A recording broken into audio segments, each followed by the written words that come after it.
Hey guys, it's Joe from Style You by Joe.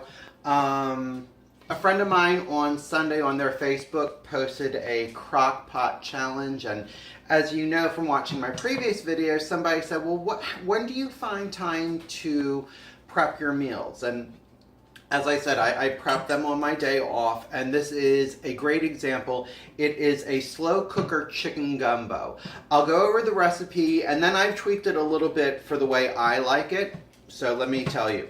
It starts with a pound of boneless, skinless chicken breast cut into 2-inch strips, chunks, not strips, because that would it just won't cook properly. It also calls for 2 links of andouille sausage.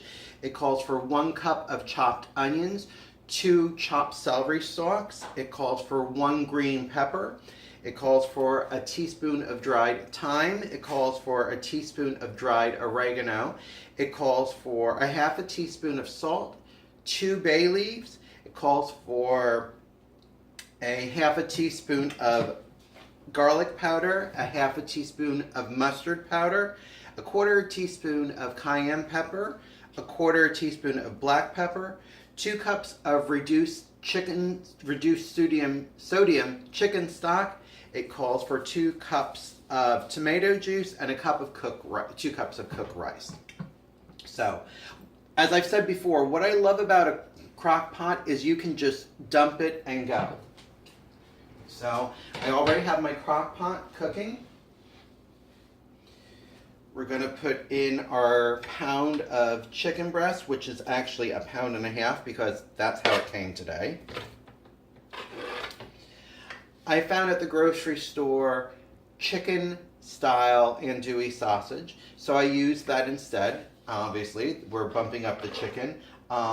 It was a 4-pack, so that's what I used because what am I going to do with 2 leftovers? So we're going to put that in. Now our vegetables. In goes the 2 stalks of celery. I had a pepper left over from my cousin Marcy and her husband Andy from their garden, so I'm going to put that in. I cut up a small onion. I don't know if it's a half a cup, but you know, again, it's what I had. So I'm going to dump that in. I also added 1 diced jalapeno just to give it a little bit of spice because I'm a spicy kind of boy. So we're going to get that all in. As you can see, it's not rocket science. So let me get the spatula, get that all even distributed. In go our 2 bay leaves. I grabbed the largest one I could find because I like the flavor of bay. We are going to put in our teaspoon of dried thyme. And whenever I put dried thyme in, or any other dried herb, I like to put it in my palm and just give it a little bit of crush as I'm doing it because that releases the oils, which are where the flavor is held. And we're going to do the same thing to our teaspoon of dried oregano.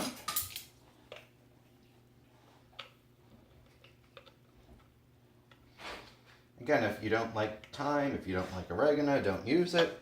I'm not going to complain. It's not going to taste quite the same, but it'll be the way you like it. So now, we did a half a teaspoon of the onion powder, a half a teaspoon of the garlic powder, a half a teaspoon of the mustard powder, a 1/4 teaspoon of the cayenne, and a 1/4 teaspoon of the black pepper.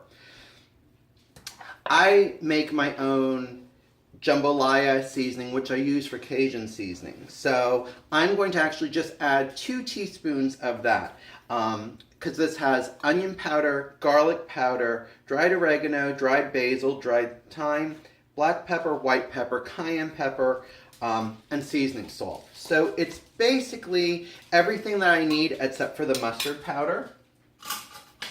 So we're just going to put 1. You know, stir it around so you get all the ingredients. And this will actually live in your refrigerator for quite some time. So it was a good thing to make that. Next, we're going to do the 2 cups of chicken broth. And it called for chicken broth, so I use that. If it calls for chicken stock, sometimes I use broth, sometimes I use stock, but when I use broth, I use a better brand. And this is my 2-cup measuring.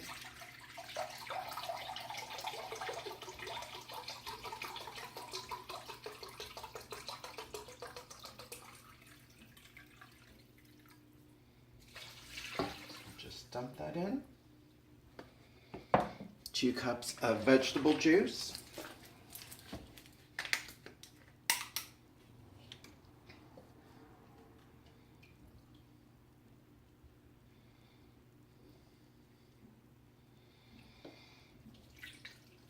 Dump that in. And folks, we are ready to go. Now, other than the exception of the rice, which I'll make when I'm ready to either serve this or in today's case, plate it for a packed lunch, I'm done. Today when I make the rice, I will use the stock and a little bit of tomato juice instead of using water because as you know I've said, water has no flavor. And I may even take one of the leftover jalapenos from my friend Linda's garden and just poke it, not actually dice it, and throw it in. So it just gives a little bit of heat to it, but there's no actual jalapenos in it. Guys, have a stylish day and I'll talk to you soon.